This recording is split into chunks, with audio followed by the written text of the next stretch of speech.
It's 7 p.m. Friday, July 12th here in Seoul. Coming up on NEWSCENTER tonight.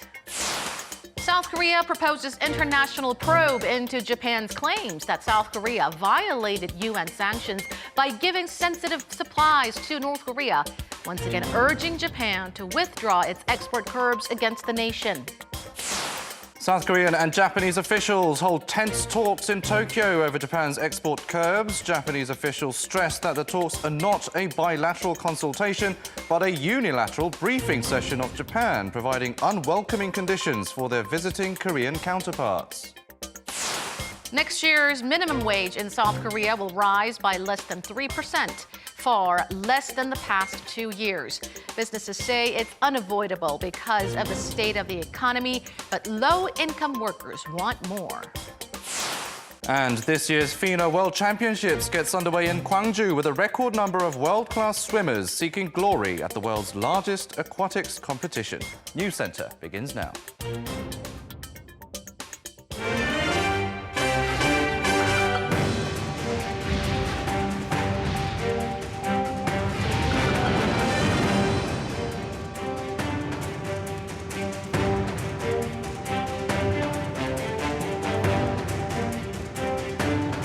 Good evening and welcome to Arirang NEWSCENTER, coming to you live from Seoul. I'm Jeollanam. And I'm Han-daeun. Thanks for joining us. The presidential office has been repeatedly demanding proof of Japan's claims that South Korea has not been faithfully implementing international sanctions on North Korea. Today, the Blue House proposed launching an investigation by an international organization into how well Seoul and Japan have been enforcing those sanctions. We begin with our Park Hee-jun. South Korea has called for a joint investigation by an international organization into whether Japan or South Korea itself has violated the international sanctions on North Korea. The proposal was made by First Deputy Chief at the National Security Office Kim Yoo-gun during a briefing at the Blue House on Friday. The Japanese government needs to provide clear evidence of the South Korean government's alleged misconduct and breaking of laws.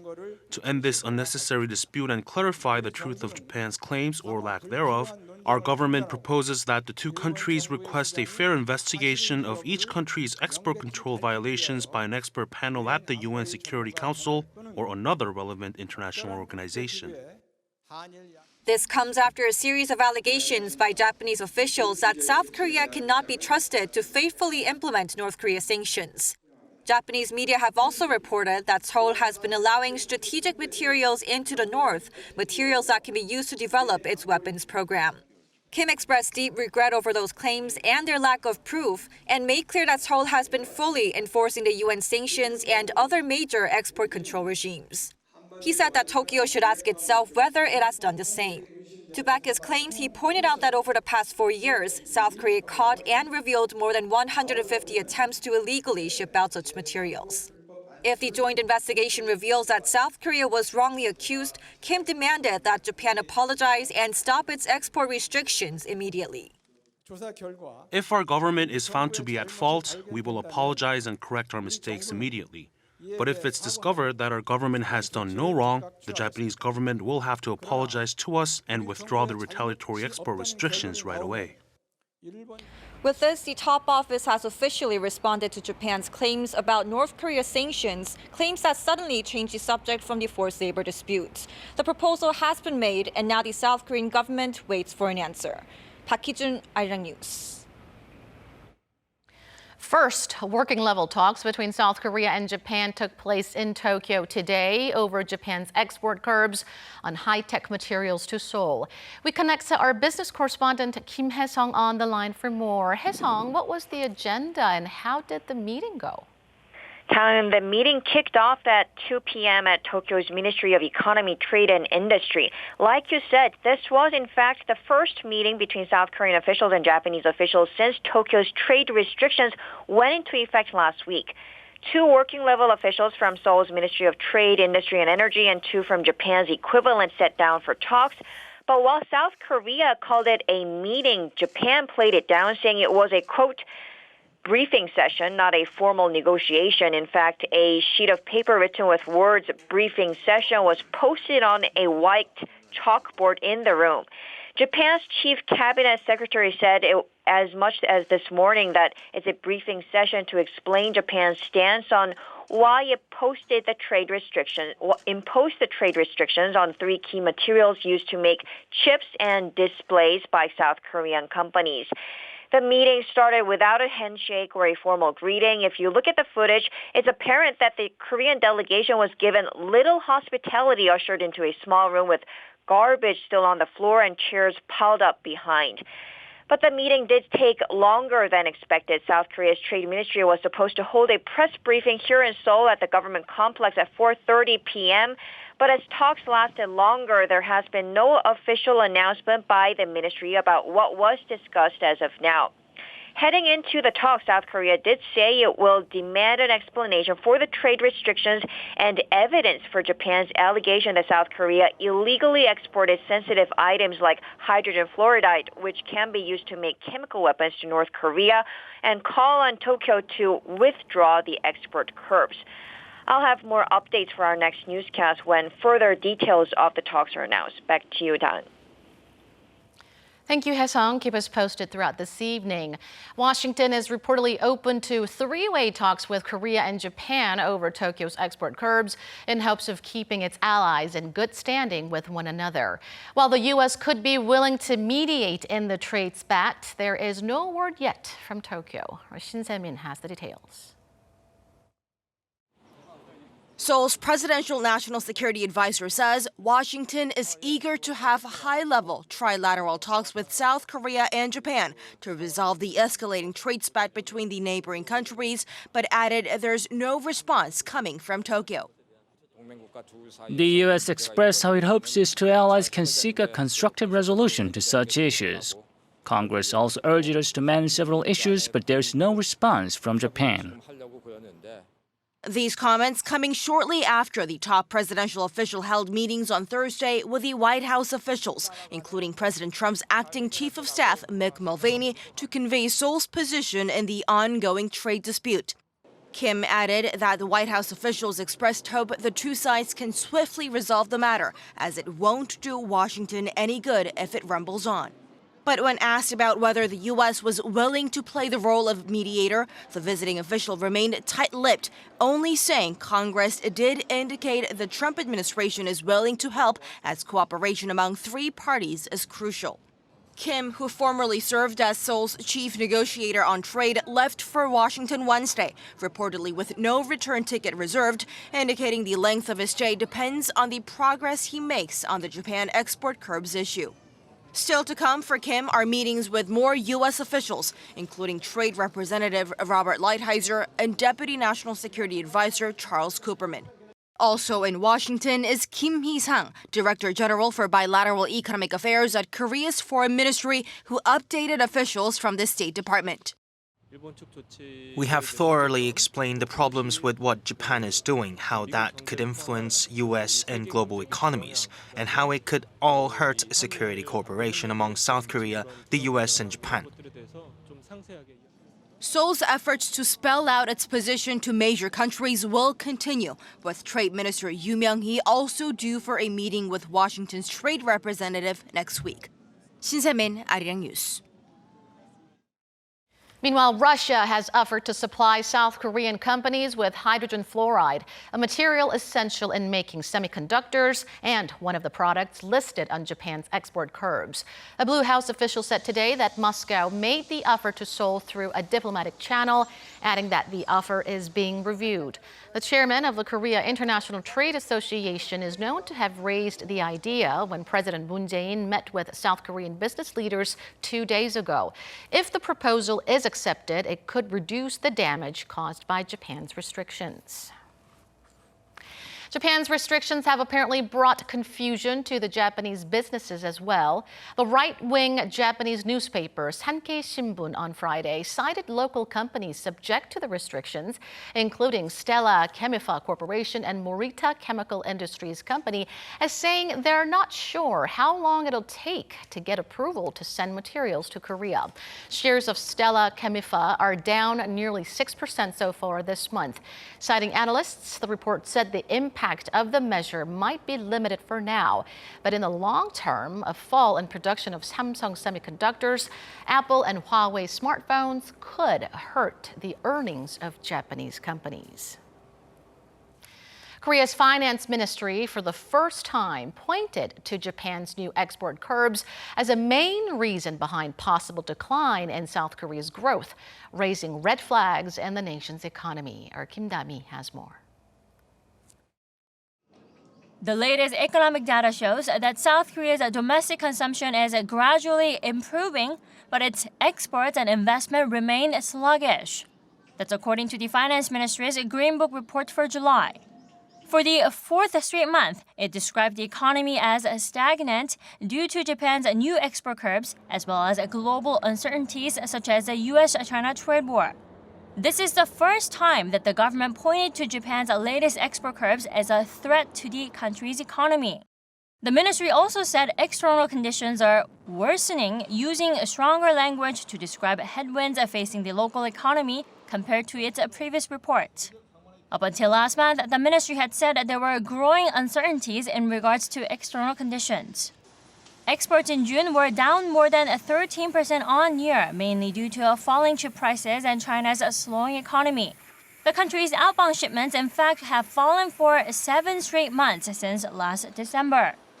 Industrial output was one of the few bright spots in the country's overall economic picture, showing a gradual improvement up until April. In May, however, it dipped 0.5% from a month earlier because of a slump in the manufacturing sector. Consumer prices rose 0.7% in June from a year earlier, well short of the government's 2% target, weighed by a decline in petroleum product prices. With all of these red flags being seen in the economy, the finance ministry once again urged the National Assembly to pass the government's supplementary budget bill as soon as possible. On top of that, the ministry also vowed to come up with measures to boost investment and consumption in the second half of 2019. Kim Da-mi, Arirang News. Now, amid the trade spat between Seoul and Tokyo, concerns are mounting on how Japan's export curbs could impact what is known as global value chains. Our Ko Ryun-hee tells us more. Analysts are concerned about the impact of Japan's export restrictions on global technology value chains. International trade is structured in so-called global value chains, where different stages of the production process are located across the world. For instance, companies around the world receive raw materials, add value to them through production, manufacturing, and then sell the finished product to customers. Experts say that in the case of manufacturing, IT products such as smartphones and computers, Japan and Korea play a crucial role. Let's take a look at Apple's iPhone as an example. Japan exports high-tech materials necessary to make semiconductors to Samsung Electronics. Samsung supplies its chips to Apple. Apple uses various marketing strategies and sells those phones to customers. This is a well-connected global value chain.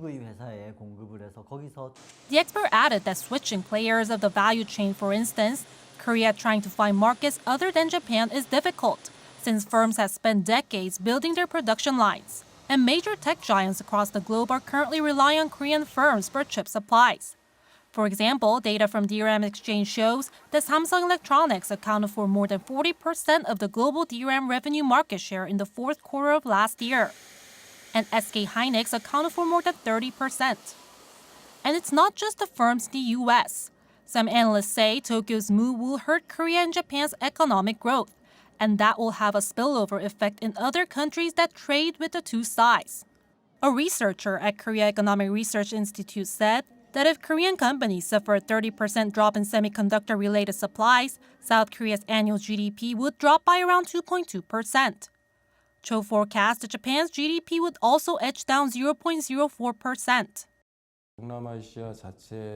Companies in Southeast Asia trading with Korea or Japan will be affected as well. For instance, if the trade spat leads to a fall in Korea's GDP, the firm's exports to Korea might decrease. And some South Korean tech giants' factories are located in Southeast Asia. Workers there might be affected too. Analysts added the two sides should solve the problem diplomatically rather than by economic attrition. Ko Ryun-hee, Arirang News. A growing number of South Koreans are boycotting Japanese products from Japan amid the two countries' trade spat. But some experts are urging them to think again because a boycott could hurt companies and consumers in both nations. Yoon Jung-min explains. Japanese products are on the boycott list of many South Koreans following Tokyo's new export restrictions on high-tech materials to Seoul. The items include small products such as pens and clothing to more expensive goods like Japanese cars and electronics. A Japanese tobacco company in South Korea even canceled press conference in which it planned to launch a new product to avoid the possible fallout. Some local merchants have also joined the boycott despite concerns it could hurt their bottom line.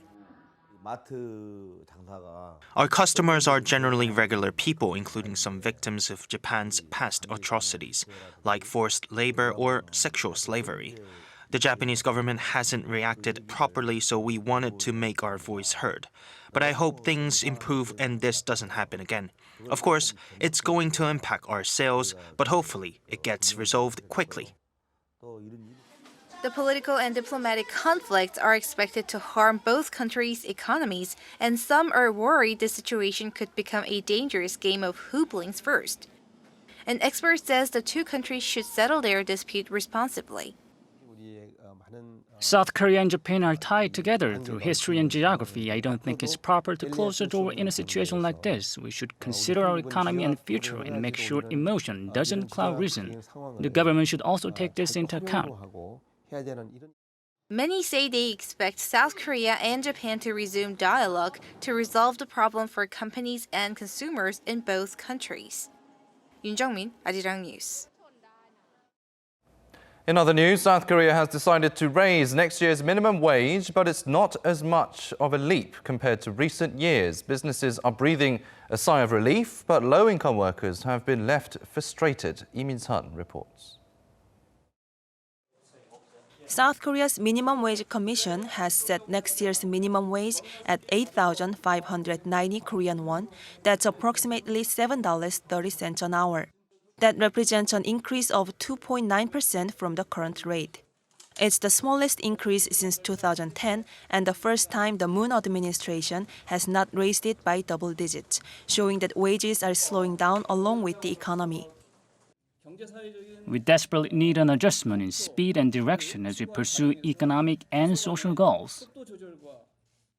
The increase for 2018 was a whopping 16.4%, the sharpest rise in 17 years, and it was 10.9% this year. Next year's wage was decided in a vote early Friday by the Commission's three groups, labor, business, and representatives of the public interest, mostly economists. Labor had initially proposed an increase of almost 19% to 10,000 won an hour, and the business side proposed a cut in the wage to 8,000 won. But those demands were softened after a marathon meeting. The labor proposal was defeated, and after the vote, its representatives released a statement slamming the decision. On the other hand, the business side described the small increase as unavoidable because of the side effects that could come from another big hike. They also said they hoped it will help revitalize the economy and reduce the burden on mom-and-pop stores and small and mid-sized companies. The decision will be finalized by the Ministry of Employment and Labor on August 5th, and it will take effect from January 1st. Lee Min-sun, Arirang News.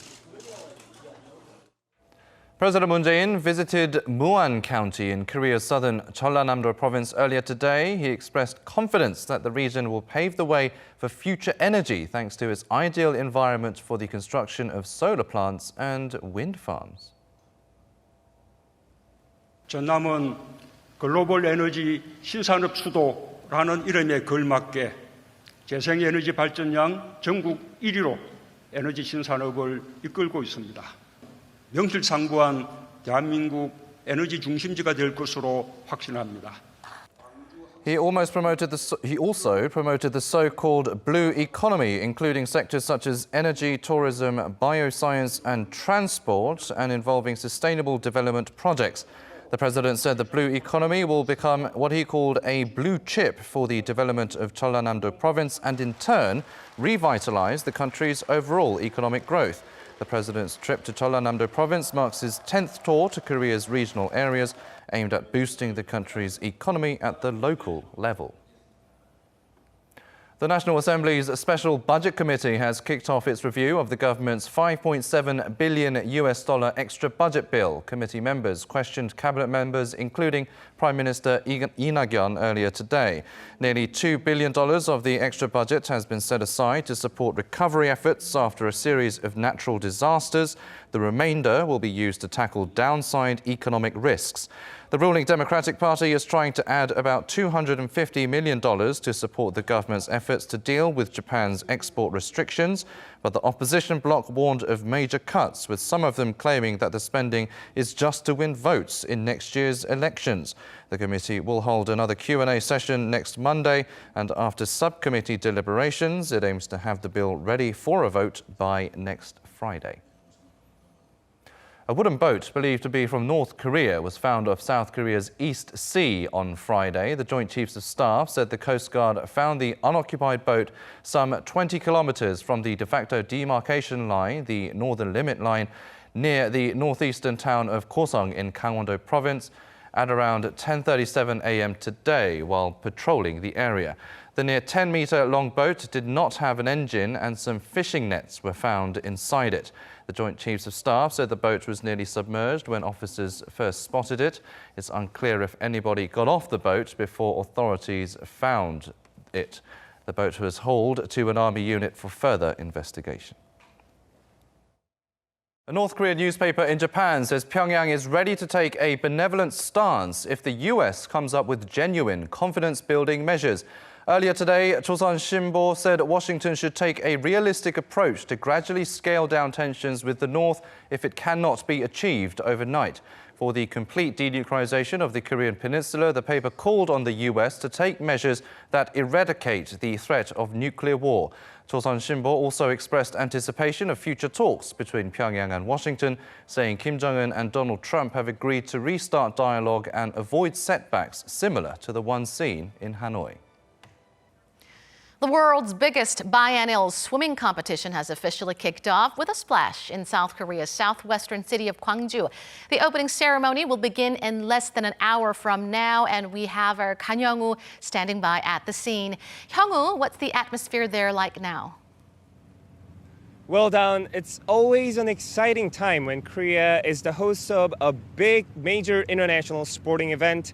Right now, I'm standing in front of Gwangju Women's University's Universiad's gymnasium, where the opening ceremony will take place in about an hour. Now, this is the first time South Korea is hosting the world's biggest international swimming competition. This year's event in Gwangju has already set records for the most number of participating athletes and countries.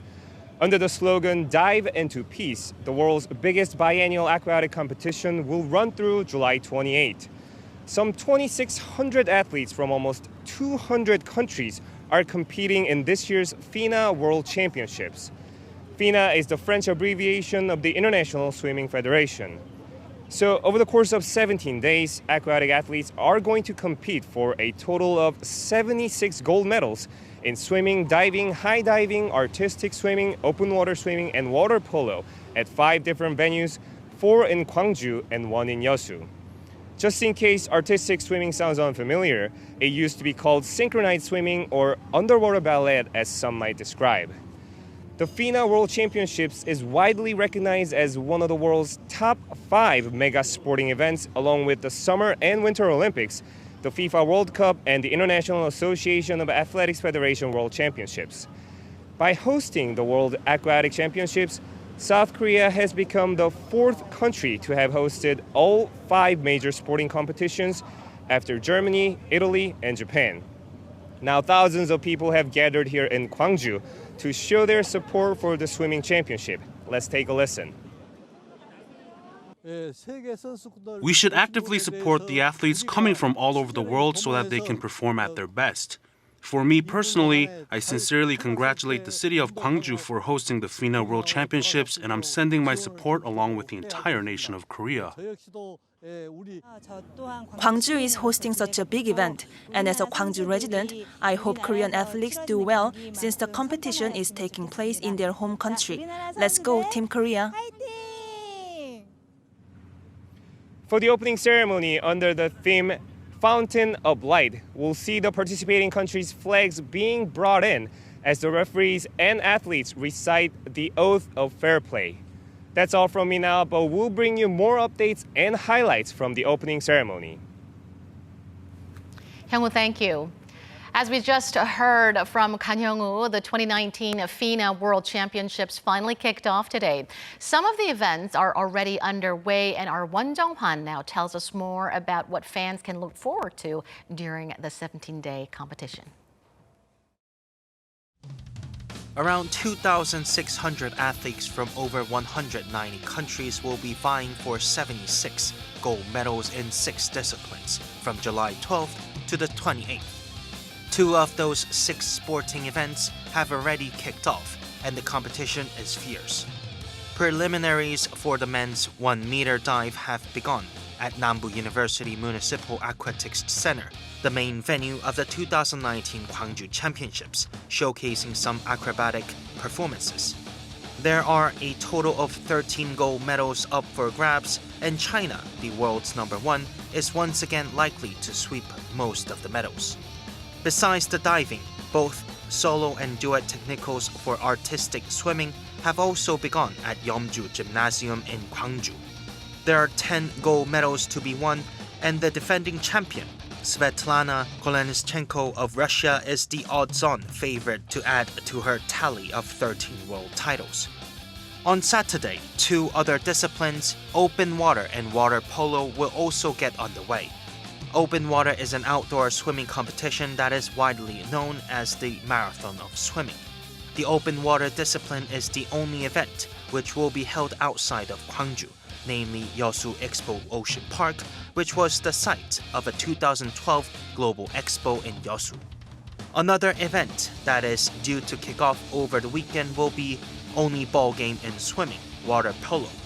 7 players from each side will try to put a ball inside their opponent's net. A total of 16 teams in both the men's and women's side will compete for a gold medal. The 2 remaining disciplines, high diving and swimming, will take place later in the championship calendar. With a jam-packed schedule of events, the largest ever competition in FINA's history will provide global fans to cool off during the summer. Won Jung-hwan, Arirang News. It's monsoon season right now, but the city of Seoul is preparing for the return of the scorching heat by opening swimming pools and other places for people to cool off for free. Our Kim Mo-kyun has the story. This summer in Seoul, some 50 parks and plazas in the city have pools and fountains to play in for free.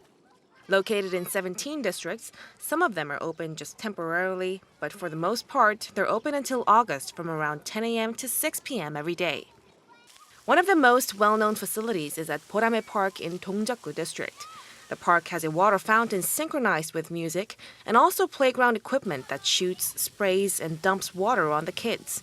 People say they've been enjoying the park a lot. It took me some time to get here, but I feel very happy seeing my kid having so much fun. I am so excited. I am having a good time eating watermelons and playing with my friends. The World Cup Park in Sangam-dong has a pool to dip your feet in. On weekdays, it's quiet and serene, but it's incredibly popular with families on the weekends. This year's monsoon is just around the corner, but once it has passed and the summer heat begins to intensify, more visitors are expected to drop by to cool off from the scorching weather. With so many people heading to beaches and pools this time of the year, there's usually a rise in injuries too.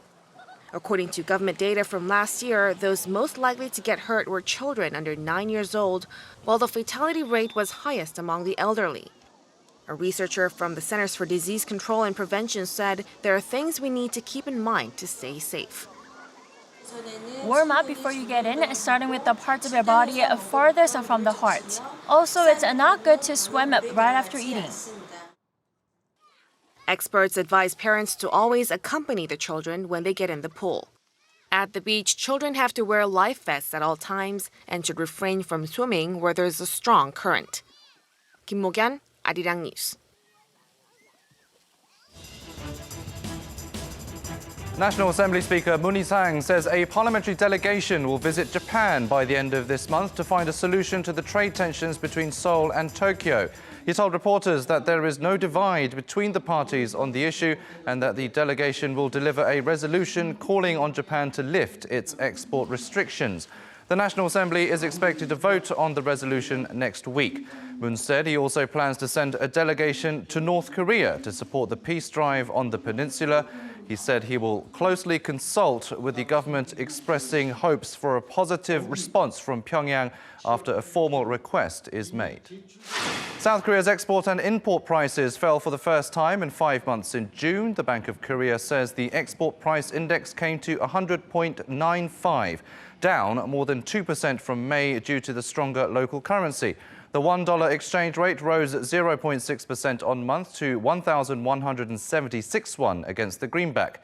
Import prices, meanwhile, dropped more than 3% on month in June, mainly due to lower global oil prices.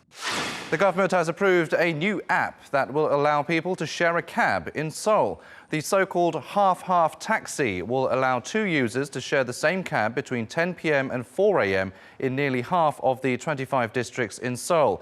Only passengers of the same gender and similar destination will be allowed to use the service. They will split their fare, but how it will be split is yet to be determined. The new app will put an end to a near 40-year ban on cab sharing. The executives of a South Korean technology firm rang the closing bell at the New York Stock Exchange on Thursday to celebrate its recent launch of 2 AI-powered ETFs. In May, Kraft Technologies, a Seoul-based provider of AI investment systems, listed both funds on the exchange that are actively managed by products based on the company's AI. Kraft says it's the first time AI-powered funds from South Korea have been listed on Wall Street. That has been your 3-minute news flash.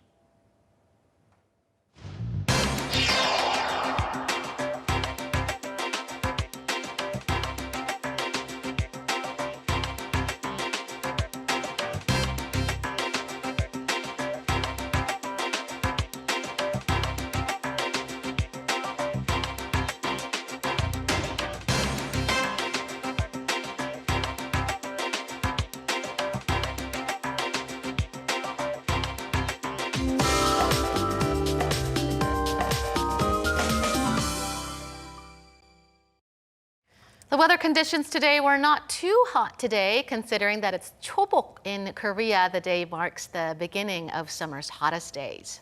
And the recent rain has certainly contributed to keeping the temperatures down. Let's get more from our Michelle Park at the Weather Center. Michelle. Now, yes, rain has kept things cooler than expected, but there are more sporadic showers still in the forecast for the capital and also for Jeju Island. Now, the expected amount of precipitation isn't large, but it's expected to continue throughout the weekend. Meanwhile, if you are in Beijing, though, make sure to wear plenty of sun protection and stay indoors if possible, as conditions will be somewhat cloudless and sweltering throughout the whole day. And Saturday morning will kick off in the 20s, but we are seeing a slight increase from today's readings. Now, Seoul will start the day at 22 degrees Celsius tomorrow. And the daytime highs will mostly linger below the 30-degree mark. In addition, sporadic showers will increase into the afternoon, while the southern regions and Jeju Island are expected to be influenced by another monsoon front. And the southern regions will get soaked again next week as the monsoon front makes it up northwards, but not close enough to affect the capital. I'll leave you with the weather conditions around the world.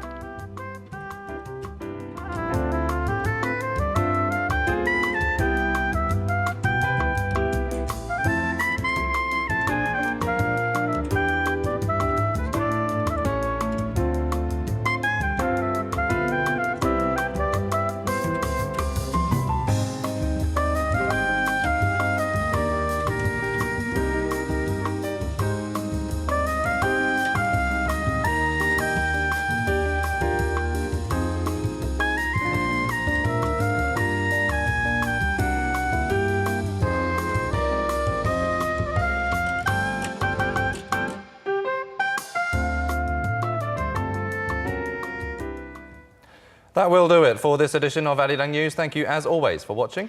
News in Depth is next.